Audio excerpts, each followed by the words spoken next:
नमस्कार, मैं दिबांजलि मोइत्रा। बिहार में कोरोना के मामले लगातार बढ़ रहे हैं। सरकार से लेकर प्रशासन तक सब क्वारंटीन है। जनता को आत्मनिर्भरता की दवाई दी गई है, वो उसी में मुग्ध है। लेकिन जो तस्वीरें और संक्रमित मरीजों की संख्या बिहार से आ रही है, वो ये बताने के लिए काफी है कि बिहार कोरोना के संक्रमण के मामले में भी टॉप पर जाने वाला है। तो फिर जान बचेगी कैसे? सवाल बड़ा है, लेकिन अभी भी जवाब वही है जो पहले दिन इस वायरस को लेकर दिया गया था। दो ही टॉनिक है, मुंह पर मास्क और 2 गज की दूरी। बाकी सरकार से नहीं संभला तो लॉकडाउन लगा ही दिया गया। तो फिर सवाल उठता है कि जो शुरुआत के 3 लॉकडाउन थे, उसमें आपने तैयारी क्यों नहीं की? 13 करोड़ की आबादी वाले बिहार के नामी डॉक्टरों की माने, जिनकी सरकार सुनती है, उनके अनुसार बिहार टाइप 4 यानी कि कम्युनिटी स्प्रेड के फेज में।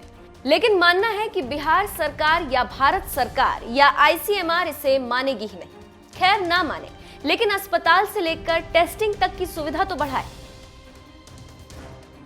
बिहार को अपने पड़ोसी राज्य झारखंड से सीख लेनी चाहिए। बल्कि नीतीश कुमार तो डिजिटल क्लास लगा ले हेमंत सोरेन से, क्योंकि झारखंड में अस्पतालों की स्थिति के साथ साथ टेस्टिंग जिस स्तर पर चल रही है, वो बिहार जैसे राज्यों के लिए तो एक सीख है।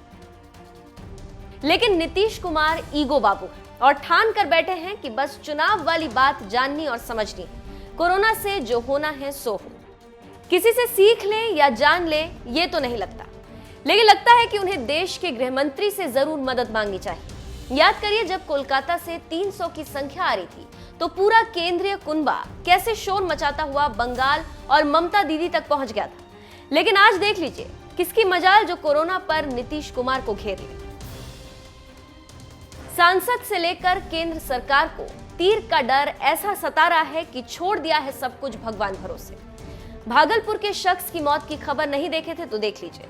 5.5 घंटे तक लावारिस लाश पड़ी रही जमीन पर। किसी को नहीं पता कि करना क्या है। वो तो छोड़िए, पटना के एम्स अस्पताल तक को सरकारी अफसरों या फिर विधायकों या मंत्रियों के लिए रिजर्व कर लिया। मतलब गरीब जनता के पैसों से बना अस्पताल अमीरों की खिदमत में हाजिर रहेगा। तो फिर सवाल उठता है कि नेताओं की जान जान, अफसरों की जान जान और गरीब आदमियों की जान जहन्नुम में जाए, कोई फर्क नहीं पड़ता। खैर, अभी भी वक्त है। सुशासन बाबू को चुनाव में जाना है। अगर इस विकट परिस्थिति में किसी भी परिवार में क्षति हुई तो उसका नुकसान बहुत बड़ा होगा। इसीलिए उन्हें विधायकों को क्षेत्र में तैनात करवाना चाहिए, लोगों की मदद को सड़क पर आना चाहिए, और तो और टेस्टिंग ज्यादा से ज्यादा लोगों की बढ़ाए, तभी बिहार में बाहर आएगी। वरना मान लीजिए, बिहार में बाहर है, नीतीश कुमार है का नारा पब्लिक भूल जाएगी और नारे लगाएगी बिहार में कोरोना है, नीतीश को हराना।